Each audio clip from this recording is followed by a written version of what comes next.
మీలో ఉన్న అపారమైన ఆత్మశక్తిని, ఆత్మబలాన్ని, మనోబలాన్ని, దేహ బలాన్ని పెంచుకొని మీ శక్తిని 100% నమ్ముకొని కార్యక్షేత్రంలో అడుగు పెట్టండి.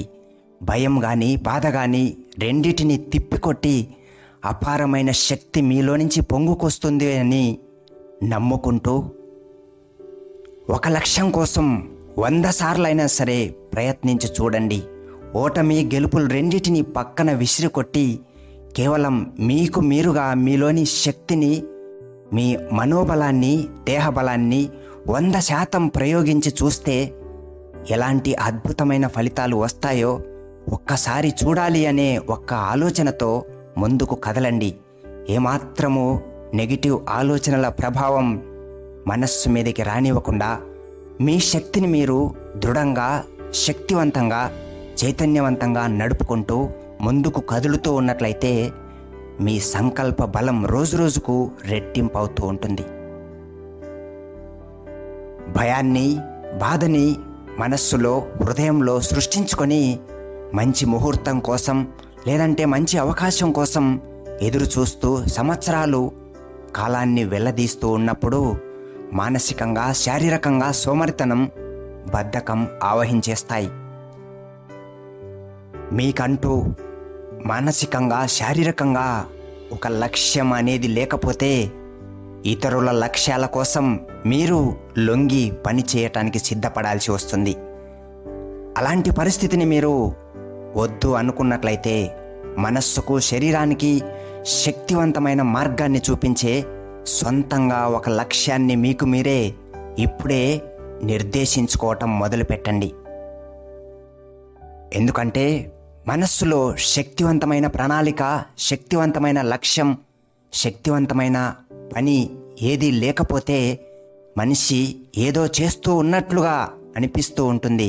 కానీ మనస్సు నిరంతరం బిజీగా ఉన్నట్టే కనిపిస్తుంది. కానీ తీరా చూస్తే మానసికంగా చేసింది, పొందింది ఏమీ లేకపోయినా సరే కాసేపటి తర్వాత అలసట నిండిపోతుంది.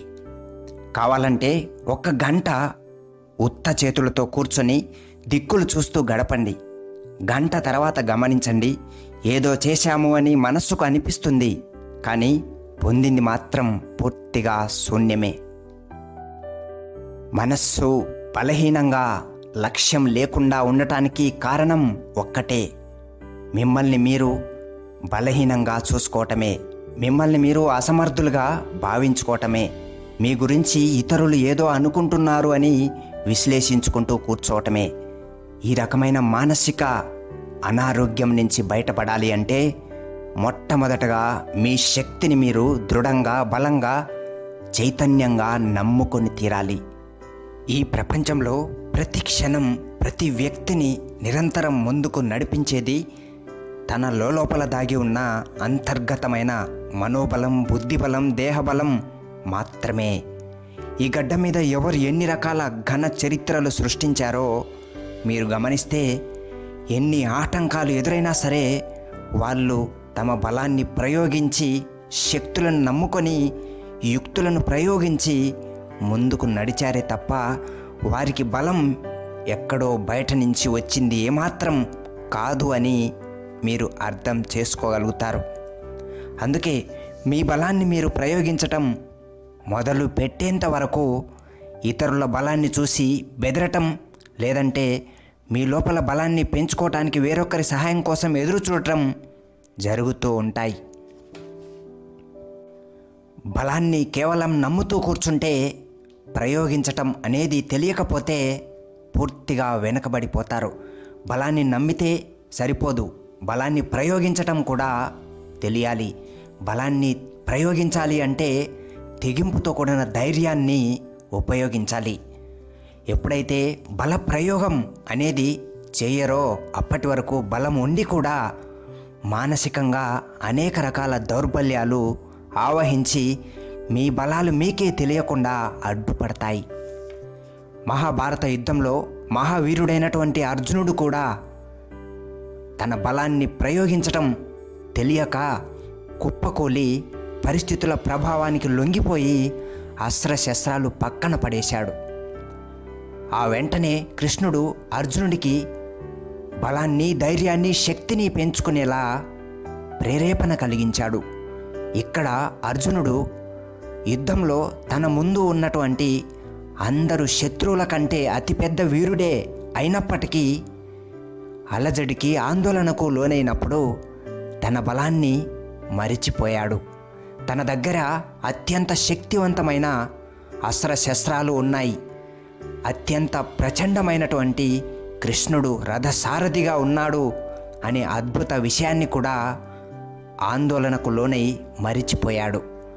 బలహీనమైన భావోద్వేగాల్లో చిక్కుకొని మానసిక, శారీరక దౌర్బల్యానికి లోనైపోయాడు. అందుకే కృష్ణుడు అనేక రకాలుగా, అనేక శ్లోకాల్లో అర్జునుడిని ప్రేరేపించి స్ఫూర్తిని నింపాల్సి వచ్చింది. మొట్టమొదటిగా అర్జునుడికి తన వీరత్వాన్ని తెలియజేశాడు. తన వీరత్వానికి అడ్డుపడుతున్న భావోద్వేగాలను విసిరికొట్టమని చెప్పాడు. అర్జున, క్షుద్రం హృదయ దౌర్బల్యం అని హెచ్చరిస్తూ హృదయంలోని దౌర్బల్యం వీరునికి తుచ్చమైనదని వివరించాడు. ఆ తర్వాత దౌర్బల్యం ఆధారంగా శత్రువులు తన మీద ఎలా ప్రభావాన్ని చూపిస్తున్నారో వివరంగా చూపించాడు. ఆ తర్వాత అర్జునుడు దౌర్బల్యం ఆధారంగానే శత్రువుల యొక్క బలాన్ని అతిగా అంచనా వేసుకుంటున్నాడు అని కృష్ణుడు గ్రహించాడు. దీంతో వెంటనే అర్జునుడి యొక్క అద్వితీయమైన వీరత్వాన్ని ప్రశంసించటం మొదలుపెట్టాడు. దీని ద్వారా అతనిలోని శక్తిని రగిలించటం మొదలుపెట్టాడు. అర్జునుడు భావావేశంలో మరిచిపోయినటువంటి అన్ని రకాల శక్తులను, అతని యొక్క గత విజయాలను, అస్త్రశస్త్రాల ప్రయోగంలో అద్భుతమైన నైపుణ్యాలను మొత్తాన్ని చరిత్రతో సహా వివరించి, అనుభూతి చేయించి అర్జునుడిని మళ్ళీ వీరుడిగా నిలబెట్టాడు. ఈ రకంగా అర్జునుడిని అతడు మరిచిపోయిన శక్తిలో నిలబెట్టడానికి అనేక దశల్లో అనేక మెలకువలని కృష్ణుడు ప్రయోగించాడు. మొదట బలహీనతను తొలగించాడు. ఆ తర్వాత బలాన్ని గుర్తు తెచ్చాడు. ఆ పైన బల ప్రయోగం యొక్క విధానాలను నేర్పించాడు. అర్జున, నీ చుట్టూ ఉన్నటువంటి ఏ శత్రువు కంటే కూడా నీ శక్తి ఏమాత్రం తక్కువ కాదు. నువ్వు శక్తులను ప్రయోగించడం మొదలుపెట్టు అంటూ కఠినంగా అర్జునుడిలో కదలిక వచ్చేదాకా నిరంతరం శక్తి చైతన్య రీతిలో ప్రేరేపిస్తూనే ముందుకు నడిపించాడు. ఆ తర్వాత మళ్ళీ గెలుపు ఓటముల యొక్క భావన వదిలిపెట్టి మనస్సులో స్వేచ్ఛగా, స్వతంత్రంగా శక్తిని ప్రయోగించే స్థాయికి అర్జునుడిని కృష్ణుడు నిలబెట్టాడు. మానసిక, శారీరక శక్తులను 100% ప్రయోగించటమే తన యొక్క అద్వితీయమైన కర్తవ్యమని బోధించి, స్ఫూర్తిని రగిలించి యుద్ధంలో విజయ పదాన నడిపించగలిగాడు. కాబట్టి ఎక్కడైనా సరే మీరు నమ్మాల్సిన సూత్రం శక్తిని ప్రయోగించటం. నిరంతరం జీవితం అనే పోరాటంలో ప్రయోగిస్తూ ఉండటమే జీవిస్తూ ఉండటం అని అర్థం చేసుకోవాలి. మీ చుట్టూ ఎంతమంది వ్యక్తులు, ఎన్ని రకాల శక్తులు ఎదురుగా నిలబడినప్పటికీ మీరు మీలోని బలాన్ని ప్రయోగించటం మొదలు పెట్టాకే మీ సమర్థత ఏమిటో మీకు తెలిసి వస్తూ ఉంటుంది. అందుకే మీ బలాన్ని మీరు ప్రయోగించటం మొదలు పెట్టండి. మీ శక్తిని మీరు మీ సమస్యల మీద ప్రవహింప చేస్తూ ఉన్నట్లయితేనే పరిష్కారాలు పుట్టుకొస్తూ ఉంటాయి. బల ప్రయోగం, శక్తి ప్రవాహం, ఇవి రెండు మీలోని బలహీనతలను పూడ్చి పారేసే ప్రచండమైన సాధనాలు అని ఖచ్చితంగా చెప్పుకోవచ్చు. మీ సమస్యను తిప్పికొట్టేది, మీ బాధలను బద్దలు చేసేది మీరు నమ్మిన మీలోని అఖండమైన, అద్వితీయమైన బలాలు, శక్తులే తప్ప ఇతరుల మాటలు ఏమాత్రం కాదు అని గుర్తుంచుకోండి. మీ చుట్టూ పరిస్థితుల ప్రభావం మిమ్మల్ని భయపెట్టి బాధపెట్టినట్లయితే మీ శక్తి మీకు తెలియనప్పుడు ఇలాంటి కొన్ని ప్రయోగాలను చేసి చూడండి. మీ బలం మీకు తెలియకపోతే ఒక్కసారి గట్టిగా నిలబడి పిడికిలి బిగించి సముద్రాన్ని ఈదేసే అంత శక్తి మీ లోపల ఉన్నట్టు ఒకసారి గాఢంగా ఊహించుకోండి. కొండలను పిండి చేస్తున్నటువంటి బలం మీలో ఉప్పొంగుతున్నట్టు హృదయపూర్వకంగా దర్శించండి. పిడుగులను ఢీకొట్టగలిగే బలం మీ నుంచి బయటకు వస్తున్నట్లు, పరిస్థితుల మీద పూర్తిగా గెలుపొందుతున్నట్లు ఒక ప్రచండమైన దృశ్యాన్ని ఊహాశక్తితో కల్పించి హృదయంలో, మనస్సులో గాఢంగా దర్శించి అనుభూతి చెందండి. ఇదే శక్తి తరంగాలను సృష్టించే ఏకైక ఉపాయం. మీ మనస్సులో, హృదయంలో కలిగించే శక్తి తరంగాలే మీ చుట్టూ ఉన్న వాతావరణంలో బలాన్ని నింపి మీ అడుగుల్లో కదలికను సృష్టిస్తూ ఉంటుంది. మీ లోపలికి అనంతమైన శక్తిని ఆహ్వానించేందుకు అసలైన మార్గం ఇదే. ఈ రకమైన శక్తిని, బలాన్ని మీరు నమ్ముకుంటున్నప్పుడు దైవ బలం కూడా నిరంతరం మీ మీద కురుస్తూనే ఉంటుంది. మిమ్మల్ని మీరు ఆరోగ్యవంతంగా, శక్తివంతంగా, ఉత్సాహంగా, ధైర్యంగా ఉంచుకోవాలి అనుకున్నప్పుడు బలాన్ని ప్రయోగించటమే, ఆలోచన శక్తిని ప్రయోగించటమే మీకు మీ చేతిలో ఉండే అసలైన ఆయుధం. ప్రచండమైన ఆలోచన తరంగాల ప్రవాహమే అన్ని వేళలా అద్వితీయమైన ఔషధంలాగా పనిచేస్తూ ఉంటుంది. ప్రకృతిలోని అన్ని సాధనాలు పనిచేయనప్పుడు మీ లోపల ఉన్న ప్రాణశక్తి నుంచి వచ్చే అద్వితీయమైన తరంగాల శక్తి దైవ బలంగా మారి మిమ్మల్ని దిగ్విజయంగా ముందుకు నడిపించగలుగుతుంది. మీరు ఎప్పుడు, ఎక్కడ, ఎవరి మధ్యలో నిలబడినప్పటికీ మీ శక్తిని మాత్రమే మీరు గుర్తుంచుకోవాల్సి వస్తుంది. మీ శక్తిని ప్రయోగించటం వల్లనే మీ యొక్క గుర్తింపు అనేది నిలబడుతూ ఉంటుంది. మీ చుట్టూ మీకు అనుకూలమైన వ్యక్తులు, వాతావరణం, పరిస్థితులు లేవు అని మీకు మీరుగా ఫిర్యాదు చేసుకోవటం మానేసి మీలోని శక్తిని ఎంత ఎక్కువగా ప్రయోగించడం మొదలు పెడితే అంత ఎక్కువగా పరిస్థితులు మీకు అనుకూలంగా మారుతాయి అని గ్రహించటం మొదలుపెట్టాకే మీరు అసలైన శక్తిమంతులుగా ప్రపంచానికి పరిచయం అవుతారు. మీకు మీరే మీలో నుంచి ఒక కొత్త వ్యక్తిత్వాన్ని కూడా దర్శించుకోగలుగుతారు.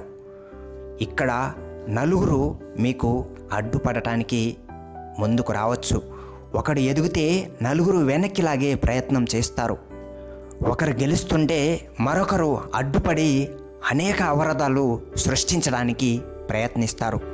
ప్రతివాడు తనకంటే ఎదుటివాడు తక్కువగానే ఉండాలి అని నిరంతరం ప్రయత్నిస్తూ ఉండే ఈ సమాజంలో అనేక రకాల నెగిటివ్ సమూహాల మధ్య మీరు మీ వ్యక్తిత్వాన్ని, మీ శక్తిని, యుక్తులను ప్రయోగించటం మొదలు పెడితేనే అసలైన గుర్తింపు నిలబెట్టుకోగలుగుతారు.